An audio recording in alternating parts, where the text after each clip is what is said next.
नमस्कार, तेजस्वी कार्यक्रम में एक बार फिर हम हाजिर हैं लेकर एक विशेष मेहमान को भी।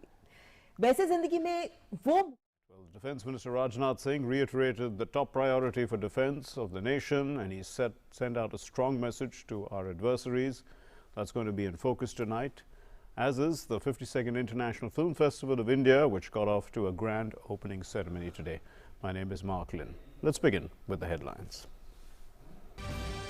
Defence Minister Rajnath Singh gives out a clear message to adversaries. India will take action in case of any misadventure.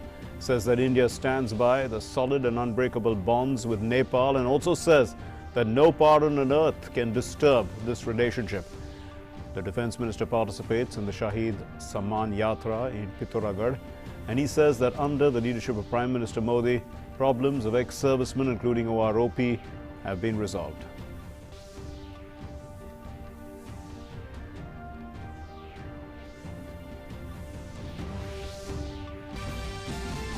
Navjot Singh Sidhu again calls Imran Khan his elder brother, his older brother. The BJP questions the Congress and asks how can the party compare Hindutva to Boko Haram and ISIS and at the same time call Imran Khan a brother.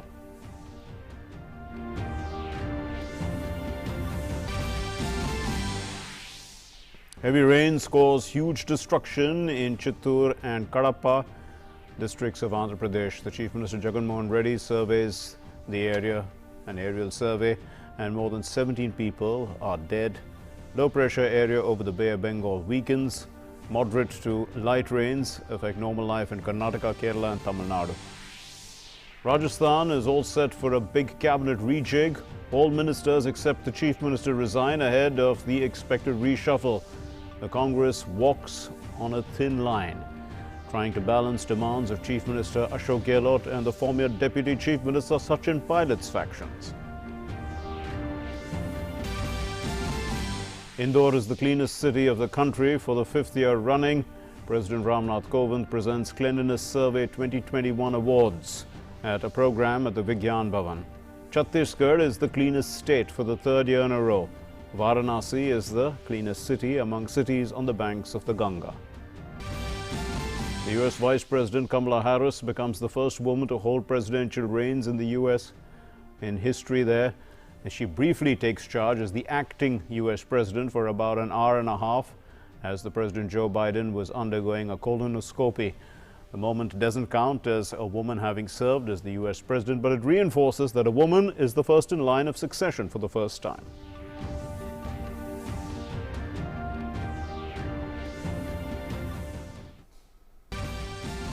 Anti-COVID protests turned violent in the Netherlands as protesters torch cars and throw objects at the police. They burn out cars and fire projectiles are hurtled towards police, marking the protests in Holland, even as several thousand take to Australia's streets on Saturday protesting against COVID-19 vaccination mandates. The longest partial lunar eclipse in a millennium dazzles the night skies in many parts of the globe. The event is dubbed as a blood moon. Due to the red haze at many places, partial eclipse is the longest since February 18th, 1440, with the next such event coming in 2669. The 52nd International Film Festival of India begins in Goa. The OTT platforms are also participating for the first time. Information Broadcasting Minister expresses resolve to make India a global hub for film production. Hollywood filmmaker Martin Scorsese and Hungarian Istvan Szabo. They received the Satyajit Ray Lifetime Achievement Award. Hema Malini is honoured with the Indian Film Personality of the Year award.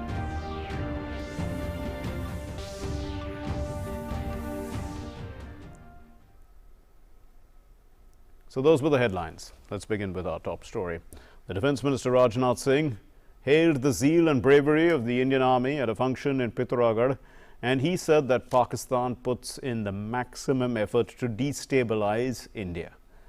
The minister was speaking at the Shahid Samman Yatra in Pithoragarh, as we said, and he also said that Uttarakhand will soon have its 5th Dham after the Sanya Dham. is opened to visitors.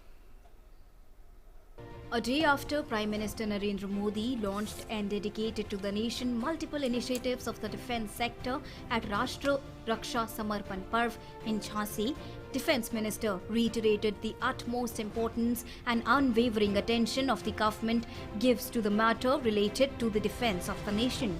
Ensuring the best available weapons and defence equipment is absolutely essential to keep the forces fighting fit.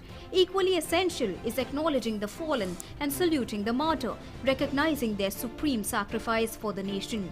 On Friday, Prime Minister also dedicated to the nation augmented reality-powered electronic kiosk at the National War Memorial, which will enable visitors to pay floral homage to martyrs through the simple click of a button. The honour of the martyrs also occupies equal attention in the NDA government. On Saturday, Defence Minister Rajnath Singh attended the Shaheed Samman Yatra in honour of 232 war martyrs of the border district in Pithoragarh in Uttarakhand. Talking on the occasion, Defence Minister made it clear that the NDA government has made it crystal clear to the adversaries that any misadventure will not go unpunished. एक पड़ोसी जो western border यानी जो बहुत पुराना हमारे साथ अनावश्यक जब से भारत से अलग हुआ है उस पड़ोसी को समझ गए होंगे पाकिस्तान बड़ा बड़ा आतंकवादी हरकतों के माध्यम से भारत को कमजोर करने की भारत को डिस्टेबलाइज करने की वो कोशिश करता रहा लेकिन बहनों भाई वो कर नहीं पाया अब उसको हम लोगों ने संदेश दे दिया है कि यदि ज्यादा गड़बड़ करोगे हम सीमा पर ही नहीं सीमा के पार जाकर हम सर्जिकल स्ट्राइक भी कर सकते हैं जरूरत पड़ी तो एयर स्ट्राइक भी कर सकते हैं यह संदेश हम लोगों ने दे दिया है. Further, the Defence Minister sought to allay doubts on the Indo-Nepal relations. Without naming any adversary, Rajnath Singh said that the relations between the two nations go beyond diplomatic affairs and have much more personal touch. Nepal का जहां तक प्रश्न है नेपाल और भारत के बीच दुनिया की कोई ताकत कोई भ्रम पैदा नहीं कर सकती दूरी नहीं पैदा कर सकती भारत और नेपाल का रिश्ता रोटी और बेटी का रिश्ता है हमारा नेपाल के साथ एक सांस्कृतिक रिश्ता है नेपाल के साथ हमारे रिश्तों को कोई तोड़ नहीं सकता बर्बाद नहीं कर सकता. The Shaheed Samman Yatra will be heading from Pithoragarh to Dehradun with the sacred soil of 232 war martyrs from the district. Further, Raksha Mantri said the NDA government is fully committed for the honour and welfare of soldiers. For decades, one rank, one pension was being demanded by the ex-servicemen of the country, and the same was fulfilled after NDA government came to power. Similarly, he added that now there is a dedicated pension grievance cell in which 97% of the cases are being successfully resolved. He also informed the gathering that earlier only ex gratia given in cases of battle casualty was 2 lakh rupees, which has now been enhanced 4 times to 8 lakh rupees. Uttarakhand का जहां तक प्रश्न है यह देवभूमि भी है तपोभूमि भी है वीरभूमि भी है और मुझे बताया गया है कि यहां पर अब सैन्य धाम बनेगा. मैं जानता हूं कि यहां पर 4 धाम हैं गंगोत्री धाम यमुनोत्री धाम केदार धाम और बद्री धाम और यदि उत्तराखंड सरकार यहां पर 4था धाम सैन्य धाम बना देती है तो मैं समझता हूं कि यह 5वां धाम होगा इस उत्तराखंड की धरती पर पैदा हुआ है. The Shaheed Samman Yatra was launched by BJP President J.P. Nadda in Uttarakhand from the defence personnel dominated Savat village in Chamoli district on 15th of November. Bureau Report, DD India. Well, that brings us to In Focus tonight, and this is In Focus. Utmost importance, unwavering attention to nation's defence is in focus tonight, and to discuss this we have with us Lieutenant General Sanjay Kulkarni, retired former Director General of Infantry. Thank you very much, General Kulkarni. So, the important message being given out to our neighbours. Why is this message necessary? Is there a perception that India is a benign or soft power?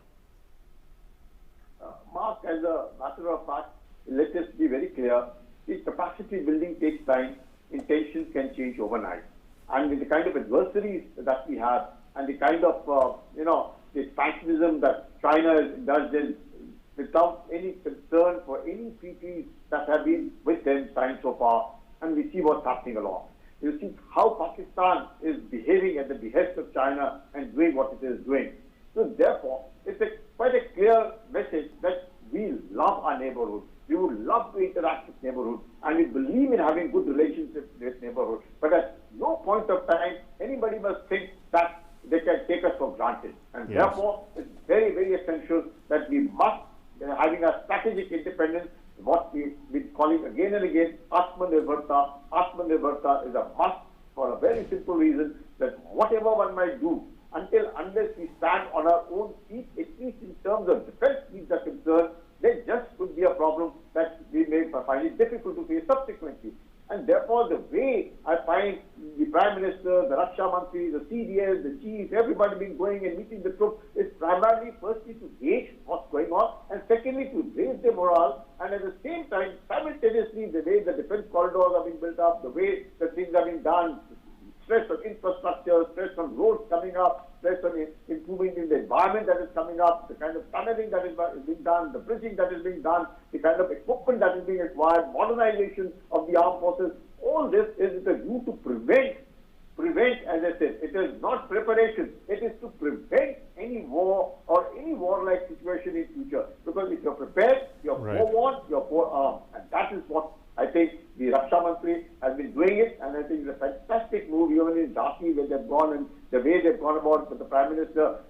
The corridors will be coming up, whether it is a light combat helicopters, whether it is advanced electronic warfare suits are concerned, or the drones with multiple capabilities. All this is the need of the hour to ensure that nobody can look at India with an evil eye. Should they do so, we are prepared for it. Indeed, and when we look at the morale of the forces itself, in fact, we are also joined by Ambassador G. Parthasarathi, former Indian High Commissioner to Pakistan. Let me go to him with this question. Ambassador Parthasarathi, so the Defence Minister says that India wants friendly relations with its neighbours, and we've never, been an aggressor. We've never invaded anybody. But could this, be seen as a sign of being too weak or benign? And as a result of that, we need to assert ourselves as a new India. Should we actually change our policy also? Say that we can be an aggressor if the need arises. Look, ministries function in coordination. Just yesterday, the External Affairs Minister issued a pretty stiff statement, which External Affairs Ministers are not given to doing. The Defence Minister speaks peace. Therefore, the Chinese will be recognizing this as a signal to them to send something worthwhile to the External Affairs Minister. The Chinese themselves are not as united as you think. They do have serious arguments. Right now they are stuck in Afghanistan. Right now they are having problems with 16 countries on the border. India is not just one of them. And therefore you have to look at this holistically. For China, the world does not begin and end with India. It has border problems even with Japan. It has now an aggressive posture with airplanes flying around with Taiwan. So I think this is a thing which is played by government in coordination between different ministries. After all, they are both members of the Cabinet Committee on Security. Yes. So I think you should take this not as a sign of weakness or that we are uncertain. No, I'm saying it's a perception. It's a perception of weakness that our adversaries may have of us. Because we are not an aggressive power. Look, the Pakistanis may feel that way. The Chinese are more sophisticated. Okay. And they recognize the signals coming. Yesterday in ASEAN, speaking in Singapore, the External Affairs Minister issued by his standards a pretty tough statement on China, saying he does not know what they want. Now, if he says that, after about half a dozen meetings with his counterpart Wang Yi in China, that's something they will take notice of. Right. Because quite clearly, I think, now that the party congress is over, and Xi Jinping is going to be voted literally for life to be the president, Right. they have no more time to talk. And therefore, let us see what the response is in the talks and on the ground. Winter has set in. Let us see what they do. General Kulkarni, about the morale of the troops, when you know, there's constant meetings with the highest authorities, both political as well as, you know, at the military level, constantly interacting with the troops, and then also that the government you know, sends out the message that it respects the sacrifices made by the armed forces, stands by them. You know, that's important, because people, if they don't feel that you know, and know that the nation is respecting their efforts, then that leads to a fall in the morale. Now, when we look at the ex gratia amount raised to 8 lakhs from 2 lakhs for, you know, for war casualties, how important is this message to the armed forces? Mark, extremely important, because morale is something that can change. You could have logistics, you could have the war material, you could have the political will, you can do what you want to do, but until and unless the real factor is the morale, and primarily at heights where it's extremely, extremely difficult even to breathe, to walk, to talk, to eat, to live. And therein, if the morale is high at all times, not just because of there, even the troops, when they're there, they know that the families will be taken care of. The ones who have sacrificed their lives, their families are being taken care of, they're looked after, their families, their children are being seen for education. Some of the widows who are willing to join the armed forces, become officers in the Indian Army. What more? This keeps them going, you know. Nobody is bothered. Everybody knows death is not a minor thing. You know, anybody who is born will die. But when he dies with respect, when he looks back and he sees war, something that he doesn't need to worry about his family, because all of them who come, they don't come from the strata of society where money is in great amount. But when they know that the families will be taken care of, the old parents will be taken care of, they don't mind putting in their best and much more than the best to defend the nation that they tried it. And that is what is very important. And these visits, I think, make all the difference. Because whatever one might say, how often, I don't think I have met Raksha Mantri, I may have met him only primarily after I retired. How many times does one get an opportunity to meet? Here you find they're interacting with troops, the Prime Minister, the Raksha Mantri, the CBS, the Chief, everybody is going and seeing to it. That makes world of a difference. I think morale is a very, very important factor, especially with India along heights and altitudes that they may have to get into, or even if there's nothing, very fast in the mirror image, face to face, so many thousands and thousands of troops facing, it makes world of a difference. I think that is where these kind of small steps being taken by the government are extremely important to keep the morale high. Yeah. Yes. Ambassador Parthasarathy, so we have a strong army and, you know, the morale of the troops. How important is this for the diplomatic efforts? Because at one level, you know, when you're sure that the country is well protected, well defended, we have our strengths, our military strengths are in place, doesn't it strengthen the diplomatic arm as well in terms of negotiations, especially with a neighbor who doesn't seem to understand this? As what the, you know, the Raksha Mantri used the word, there's one neighbor, of course he mentioned Pakistan, we understand Pakistan, but the other neighbor is China, which doesn't seem to understand enough about India. Well, let me put it this way, the Chinese study India backwards. Okay. They are very thorough in what they do, but the fact of the matter is they have miscalculated in one way. They don't realize that 2021 is not 1962. Yes. We are in fact marking this year the 50th anniversary of the victory in Bangladesh, where China was very much on the losing side. So also the tough resistance they have met in the recent intrusions they have made, whether it is in Arunachal or whether it is in Ladakh, is a pointer to them that this is a different India and a different Indian army. It was not as poorly equipped, carrying World War I rifles as their poor guys were doing in 62. Incidentally, I joined the army in 63, so I know quite a bit about that. Okay. The fact of the matter is that the Chinese are realists. They felt the resistance in Ladakh. They have seen our responses in Arunachal and what happened in Doklam, though they are trying to get around that in other ways. I think you have to leave the other party uncertain. All right. And the Chinese will not get into something of eating, sort of swallowing more than they can chew. So let's go on the rationality of it. Okay. And more importantly, you have a united India when it comes to dealing with China. The only people who used to back them were the communists for their own reasons. The communists can't win in one state. They're even in, written out of Bangla, of West Bengal, and hold a couple of seats where in a state where there's a Congress government, which is Kerala.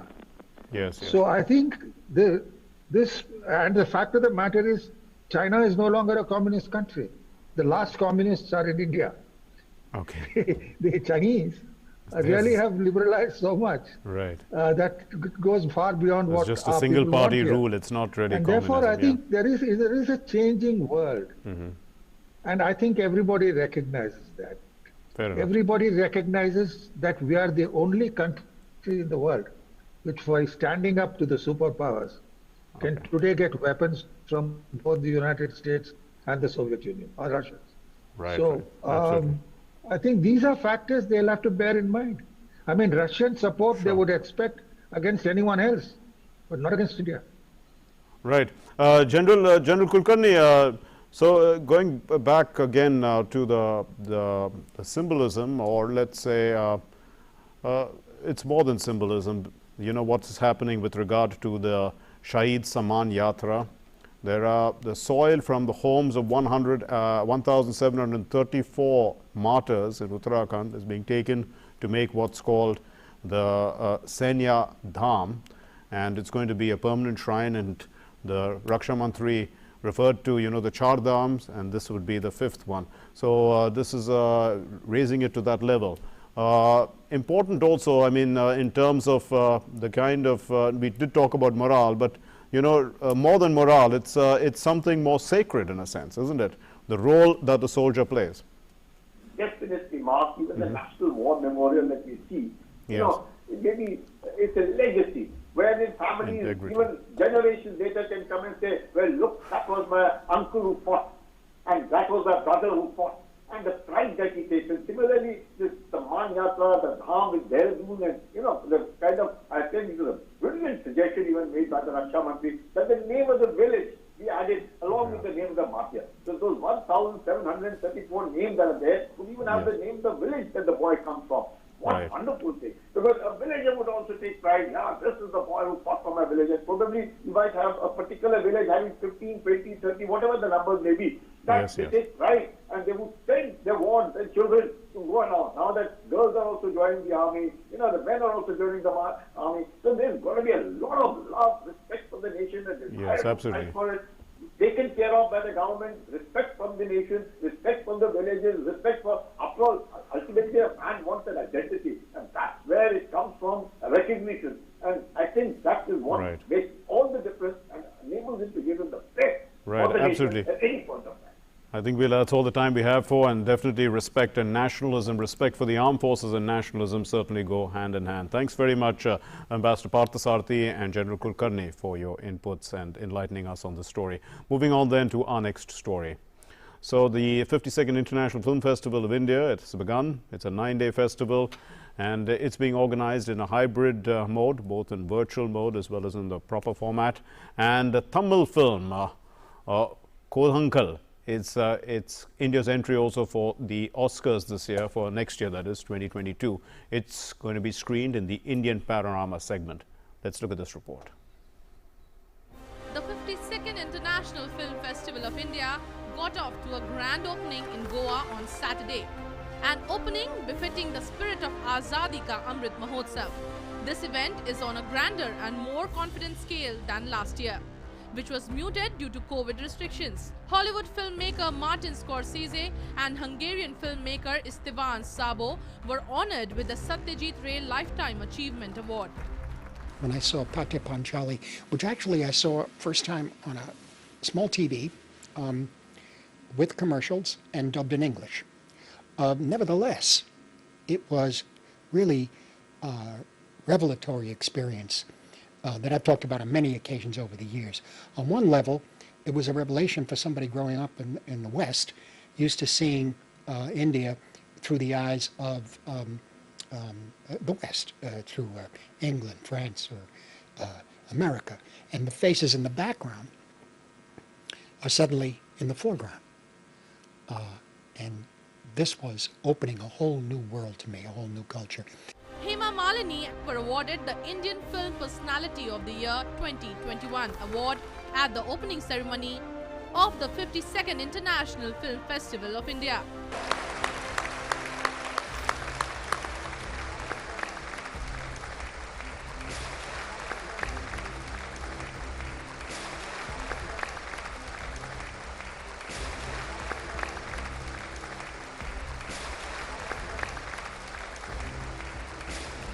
The 9-day festival is being organized both in hybrid and virtual modes from November 20 to 28. OTT platforms are also participating in the festival. At the 52nd edition of IFFI, Information and Broadcasting Minister Aniruddha Singh said India is positioned to become a hub for film production on the global stage. At the 52nd IFFI, there are many firsts.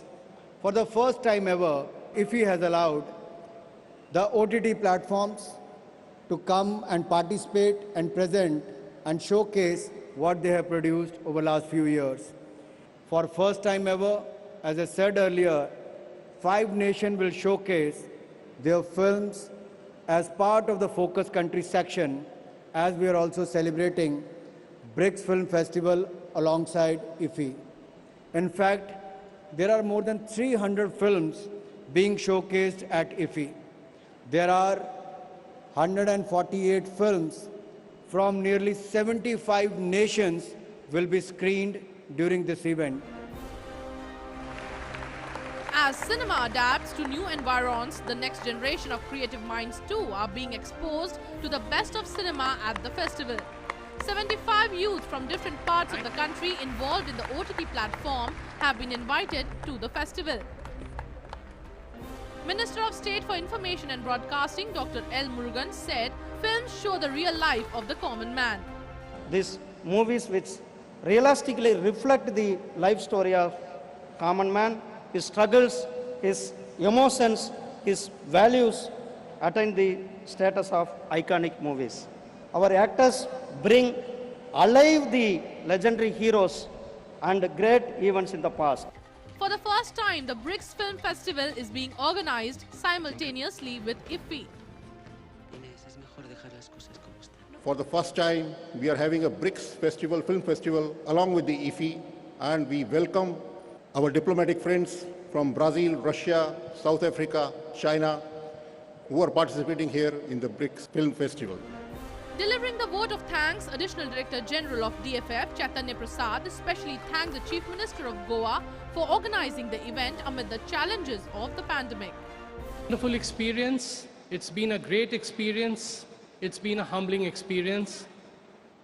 Our 2 key principals, my both ministers at INB Ministry, the Honorable Chief Minister of Goa, have been a rock of support for us to take the process forward.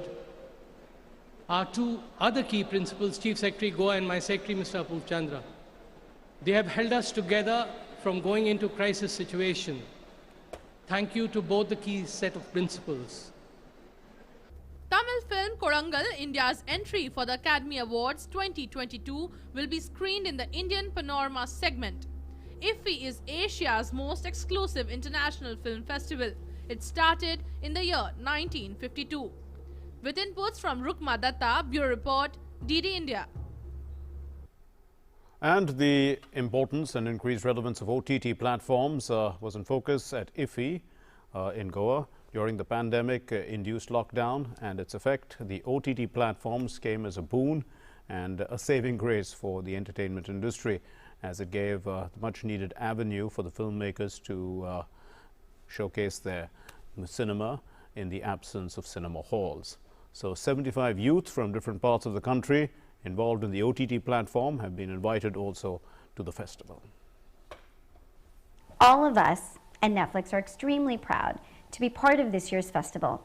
India has such a rich history of amazing storytelling, beautiful locations, great actors, and talented writers, producers, and directors, and all of the crafts.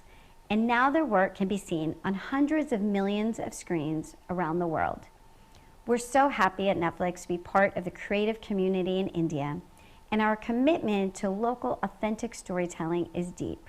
We are honored to be a part of the film festival this year, underscoring the potential for local authentic Indian stories like Dhamaka and Aranyak to reach the furthest corners of the globe and bringing India to the best stories from the rest of the world, like Power of the Dog. And we have so much more coming for you across formats, languages, and genres. On a personal note, I love my India trip so much, and Goa is very near and dear to me as I've spent some time there in the past. I look forward to visiting all of you in person soon. Have a great and fun and creative festival. So that brings us to In Focus once again, and we are focusing on this. Gala opening, 52nd IFFI commences, and to talk us through this, we have Aniruddha Singh, is an actress and a director. Thank you very much for joining us from Goa. Thanks, ma'am. I am glad to be here. So the question that comes to mind immediately is what Martin Scorsese in our report was saying, that people see countries through the eyes of cinema. Understand India through the eyes of cinema. So what kind of a platform does IFFI give filmmakers like you? Oh, see, I'm a first-time filmmaker, and mine is an independent, small-budget film. Mm-hmm. Although I'm based in Mumbai, but still, my film would not be considered part of Bollywood yet, because of budget and all that. But IFFI saw through the beauty and the aesthetic of my film made down Tufan Mail and selected it here.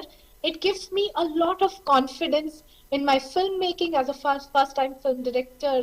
It gives me immense amount of confidence in my craft, and it tells me that if you are passionate and if you can learn filmmaking and make something, there is a place for it. There is a place for the correct story. Indeed. And what kind of, what will it take to actually make India a global hub for film production, which is what the Minister, Aniruddha Singh Thakur, was hoping that India will become? Right. So I would say Indian filmmakers should stop mimicking the West. Although filmmaking is a Western art, but we have mimicked them, we have copied their stories or their style of filmmaking long enough. And I think now is the time for young filmmakers in India to, to think what could be an Indian way or what could be a new way of telling our own stories. Yes. Maybe the same edit pattern or the same kind of storytelling would not work in India. India has a rich tradition of folk tales, but once we come to films, we never explore them. I mean, there is so much in our collective consciousness. We have so many stories. We should talk about them. We should pull them in our films and try to create something different than the West. Indeed. And do you think that, the OTT platform will help us in doing this? Because, an OTT platform is pretty much like a film festival in itself. I mean, you go there and you see choices, numerous choices. You can just, every day you can see new films. What would you think? I mean, here's a chance for small stories, other stories. Yes, go ahead, ma'am. Yes. Even, even the length of the film can change now that we have internet and forget about other OTT platforms. We have YouTube where we can just go ahead and tell our story, and there is no time limitation. It could be a series, it could be a 10-minute thing, it could be a 2-minute thing, and it could be, you can tell a story for an entire year every day. So the format is changing, and definitely people in small town can pick up a phone and make a film and tell their story. So I think it is a very interesting time that we are in. Given this interesting time then, there is also the effect that it can have on festivals like IFFI, for instance, which is now in its 52nd year. You know, I mean, historically speaking, people used to go to cinema halls, but now they perhaps would rather watch their films on their smartphones. You know, why go to a cinema hall? What, do they have an adverse impact on, you know, film festivals, not only IFFI, but other ones in the world? I don't think so. I mean, you know, film festivals generally celebrate the creator of the film, while the audience celebrates the actors. The film festivals are asking the question, who thought of this? Who thought of this film? Who's the creator? Who's the director? Who's the writer? So, I mean, the audience is looking forward to the release of the film, but the director and the writer of the film seeks validation of film festivals. So I don't think if we can ever, you know, not have the same limelight, because for every director, it is like a stamp of validation stamp. Indeed, and there would also be master classes, and you know, so for a lot of youngsters who are entering into this profession and bringing in a new wave of creativity with, you know, with a lot of cost-effective systems available to them. I mean, people shoot entire, you know, candid sort of films based on with their smartphones itself, and you know, they can piece it together into beautiful stories. That's also a possibility, isn't it? A lot of young people have lots to learn from a festival like this. Yes, yes, of course, that's true. Indeed, and would you like to, I mean, say what you expect to learn, you know, in terms of or your interactions with others at the film festival, and also with youngsters? You know, people who are, there are 75 students, in fact, who've come there who are supposed to be creative minds. Right. So I'm definitely looking forward to meeting a lot of creative people around. Like just today morning, at the breakfast, I had a discussion with a Spanish musician and how he thinks about film music versus how my music director thought about film music was different. And it was so nice to talk about those creative things. Apart from that, I'm definitely looking forward to meeting people from OTT platforms and telling them about my film, because, you know, this is an independent film. So it really helps me reach out to a lot of people. And of course, I'm looking forward to meeting the young people and looking forward to the kind of stories that they are going to tell eventually. I'm going to be in touch, find out, figure out their work eventually and have those contacts. And, you know, given the fact that India has quite a lot of expertise, not only with music, background music and scores, but also, you know, in terms of post-production, our facilities are pretty good. We produce massive amount of movies, not only in Bollywood, in other formats as well, across different regional language setups. What do you think? I mean, the West can probably learn something from us in terms of, you know, film production. I'm sure, and I think a lot of work of, not the animation, the post-production work for Hollywood films already happens in India. I mean, I think down south there are a lot of studios, even in Bombay, I guess, who do the post-production work for Hollywood films. I definitely think that West would eventually want to collaborate with people here because at places we are technically very strong and pretty dedicated to our work. So I do think they will work with us. So in the end, I mean, a film festival is not about the films that they are showcasing, but also much more about the interaction between people who are involved with the industry, and it's largely people who are involved with the creation of films. Not only actors, and I mean, most people like us who will only see the actors, we don't really know how much work goes behind that. And, you know, it's important for us to also understand that there's so much work going on behind the scenes. And those people also need to be given some sort of importance and prominence. Yes, of course. Indeed. True. Okay, we'll leave it there. Thank you very much, Akriti Singh, for joining us. Thank you so much. It was wonderful talking to you. Nice talking to you too, man. Now, President Rajnath Kovind gave away awards for the cleanest cities, the states under the Swachh Sarvekshan. Indore is the cleanest city for the 5th year running. Surat and Vijayawada, they are the 2nd and 3rd spots among cities with more than 1 lakh population. Chhattisgarh, for the 3rd time in a row, has emerged as its cleanest state in the category of more than 100 urban local bodies. And the occasion was the Swachh Amrit Mahotsav. So, here's our report. President Rajnath Kovind felicitated the awardees of the cleanest cities of India at the Swachh Amrit Mahotsav hosted as a part of Swachh Bharat Mission Urban 2.0 by Ministry of Housing and Urban Affairs in New Delhi on Saturday. The award ceremony, organized to recognize the good work done for Swachhata by states and union territories under various initiatives of the Swachh Bharat Mission, saw more than 300 awards under various categories being given away through the day. On the occasion, President Kovind also released a song titled Har Dharkan Swachh Bharat Ki.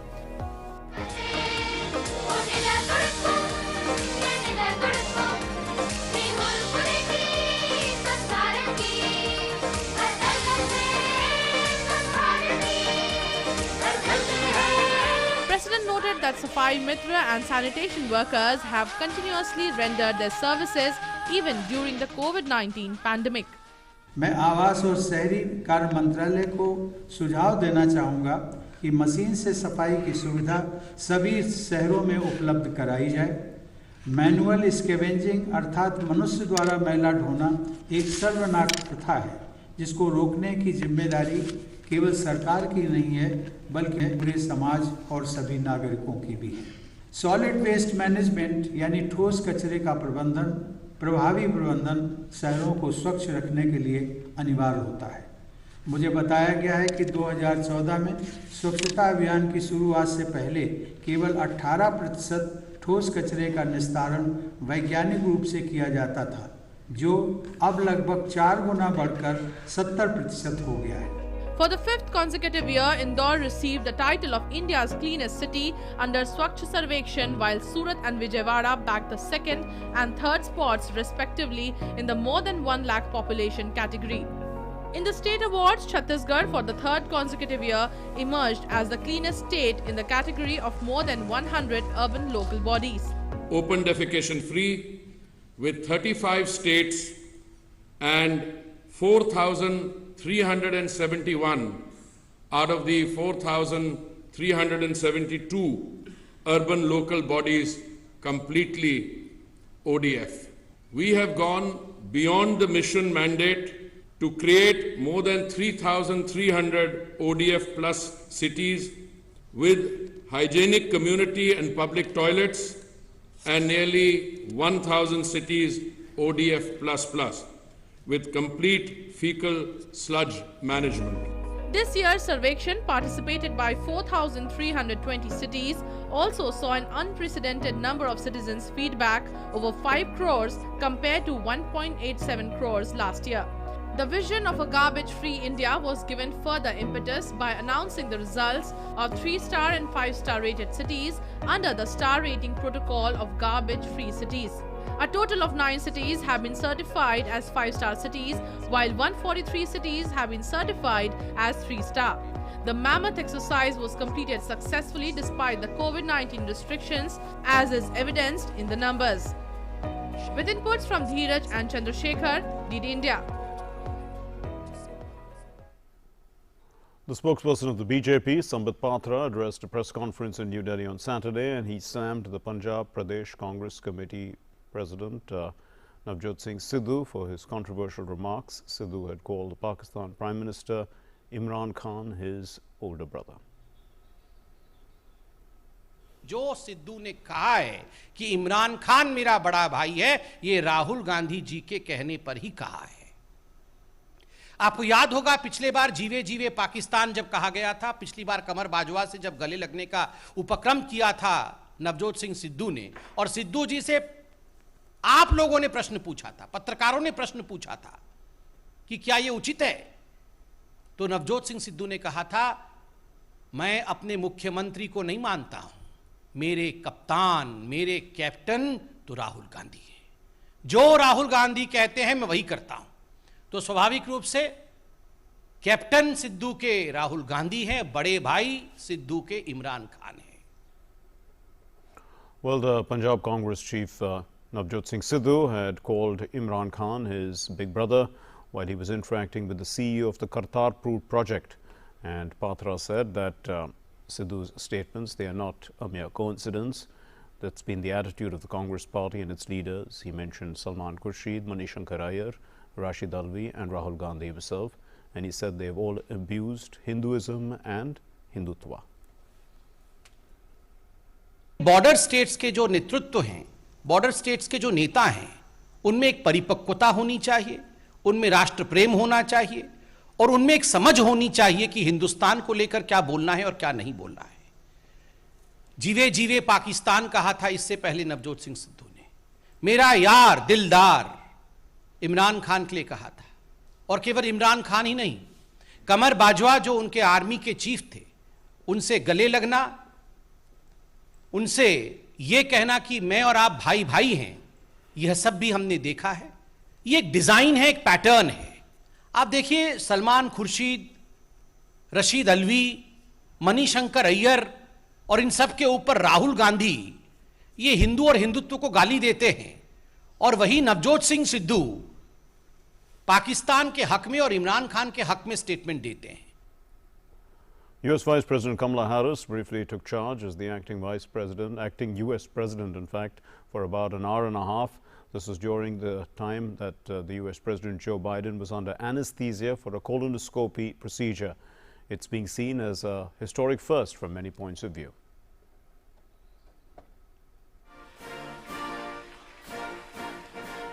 U.S. President Joe Biden briefly transferred power to Vice President Kamala Harris Friday as he underwent a colonoscopy, making her the first woman to hold the presidential reins in U.S. history. Biden, a Democrat, alerted leaders in Congress of the power transfer at 10:10 a.m. EST, or about 15:10 GMT, and took control at 11:35 EST, the White House said. The president was undergoing a routine physical at the Walter Reed Military Hospital outside Washington. White House spokesperson Jen Psaki said Biden spoke to Harris and White House Chief of Staff Ron Klain after the procedure and was in good spirits. Biden's power transfer occurred while he was under anesthesia for the colonoscopy. Harris worked for her office in the West Wing of the White House during that time. Harris is the first woman to serve as Vice President of the United States. No woman has ever been president in the country's nearly 250-year history. The moment, while historical, doesn't count as a woman having served as U.S. President. But it does reinforce, for the first time, a woman is the number one person in the line of succession. The U.S. Constitution's 25th Amendment lays out a procedure for the President to transfer power when he is unable to discharge his duties. Presidential power has been transferred to the Vice President before, when President George W. Bush had colonoscopies in 2002 and 2007. Biden, who turned 79 on Saturday, is the oldest person to take office as U.S. President, leading to high interest in his health and well-being. Biden has pledged to be more transparent about his health than his predecessor, Donald Trump. Bureau Report, DD India. All ministers in Rajasthan, Chief Minister Ashok Gehlot's cabinet have tendered their resignations on Saturday during a meeting at his residence in Jaipur ahead of a cabinet reshuffle. The in charge of the Rajasthan affairs for the Congress party, Ajay Markan, was present at the Chief Minister's residence. The clamour for cabinet reshuffle had been growing for the past several months, with the demand to accommodate supporters of Chief Minister Gehlot's former deputy Sachin Pilot, who had revolted against the Chief Minister last year. Meanwhile, the oath ceremony for the new ministers is likely to be held on Sunday at the Raj Bhavan in Jaipur. Japan has agreed to host a meeting of the Quad Group involving the United States, Australia and India next year, in what could serve as another chance to showcase the deepening ties of the four maritime democracies in the face of China's rise. White House coordinator for the Indo-Pacific, Kurt Campbell, said that India is a critical and a crucial member of the Quad and that Washington is determined to build relations with New Delhi. He also indicated that Beijing seems to be feeling some pressure from the U.S. administration of President Joe Biden's ongoing efforts to strengthen relations with allies, including Japan, and increased multilateral engagements, such as through the Quad. Now, if the Quad summit is realized, it will be the first time that the Japanese Prime Minister Fumio Kishida, who took office in October, will be attending such a gathering among the group, and it would also be a chance for Biden to make his first visit to Japan as the US president. During the first in-person Quad meeting in Washington in September, leaders of the four countries committed to a free and open Indo-Pacific, and they also agreed to hold leaders' meetings annually.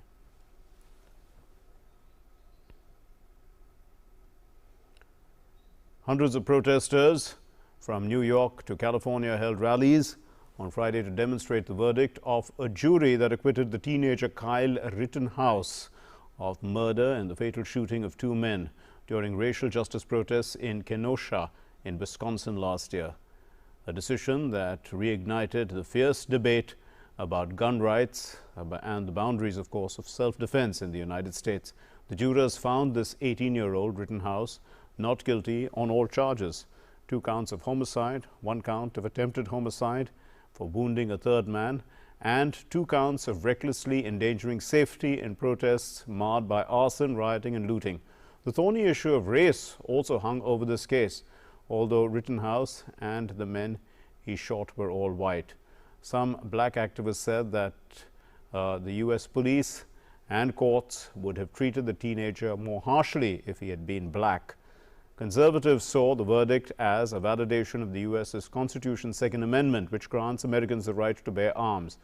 Protests against racism and police brutality turned violent in many US cities after the police killing of black man George Floyd in Minneapolis 3 months before the Kenosha shootings.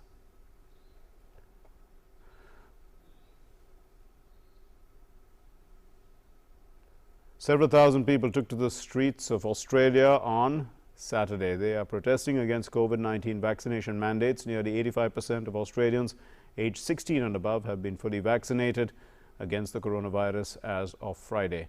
Nationwide vaccinations are voluntary. States and territories have mandated vaccinations for many occupations and barred the unvaccinated from activities such as dining out and concerts.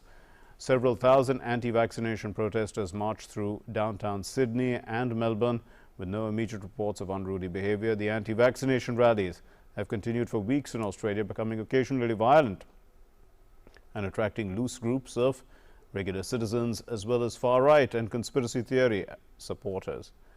The anti-vaccination movement, however, remains small, with polls showing nationwide opposition to it in single digits.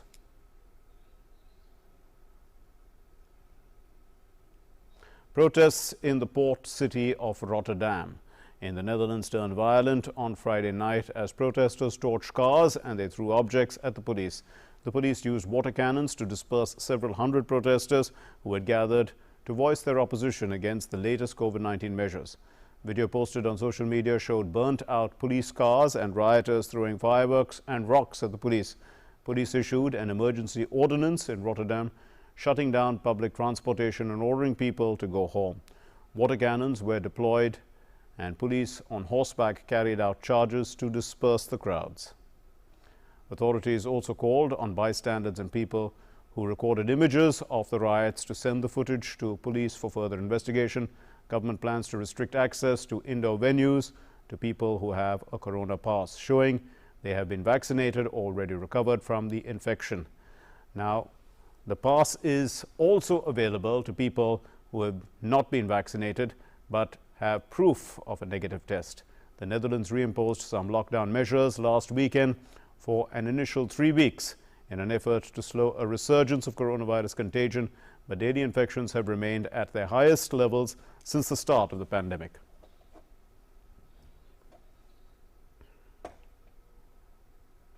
Hospitals in Belgium are at risk of resorting to ethical prioritizing as intensive care units fill up amid soaring COVID-19 numbers. Doctors are aggressively calling on the government to restrict nightlife activities. Further staffing is under more pressure than it was in the first and second waves of the pandemic, partly due to staff illness, meaning the hospital cannot use all its beds. Belgium tightened its coronavirus restrictions on Wednesday, mandating wider use of masks and enforcing work from home as cases spiked in the country's 4th COVID-19 wave. Nightclubs may have to test their guests if they want to let them dance mask-free. Poland has accused Belarus on Friday of trucking hundreds of migrants back to the border, and this is as they are pushing them to attempt to cross illegally. This is what Belarus is doing. Many migrants are now sheltering in the logistics center in Brujki village in Belarus. The first repatriation flight in months. It returned hundreds of migrants to Iraq on Thursday. Thousands of migrants had been camping in forests along the border in freezing conditions and trying to cross over into Poland, which Polish border guards had been preventing. Human rights groups say that Poland has exacerbated the suffering by sending back those who try to cross. Poland says that this is necessary to stop more people from coming.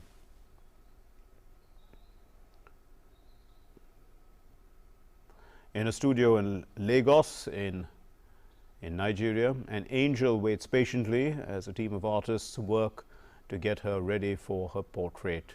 The angel and her stylists are all being guided by 27-year-old artist Abdul Razak Babolala, who specializes in concept images and hopes the images will provoke thoughts and discussions about environmental issues. Babolala says that he conceived this installation and a series of portraits 2 years ago, but was unable to execute them due to the coronavirus and lockdowns which followed. 5,000 discarded plastic bottles are glued into boards shaped like angel wings. A hole is drilled into the plastic bottles so that small light bulbs can be placed within. And some cricket news now. Well, latest development, the chairman of the Cricket Australia, Richard Freudenstein, has said that Tim Paine would have been sacked as Australian Test captain 3 years ago over the sexually explicit images and messages, in fact, that he had sent to a female colleague had the current leadership of Australia, Cricket Australia, been in place. Paine quit the post on Friday after media revelations showed that he had been investigated over the messages he sent to a former Cricket Tasmania female staffer in 2017, even though he was exonerated by a Cricket Australia integrity review. The wicketkeeper batsman had been promoted by by the Cricket Board of Australia as the harbinger of a new and improved team culture when he was appointed captain in place of Steve Smith in the aftermath of the ball tampering scandal in South Africa in 2018. Cricket Australia's decision not to publicly disclose the investigation was heavily criticised in the Australian media on Saturday, with pundits suggesting the body had prioritised brand management over integrity. The longest partial lunar eclipse in a millennium dazzled the night sky in many parts of the world this is an event that is dubbed the blood moon because of a red haze that it brings. So the partial eclipse is the longest since February 18, 1440. This is what NASA says. During the eclipse, which could be seen from the United States, Japan and Chile, up to 99.1% of the moon's disk will be seen in the Earth's darkest shadow.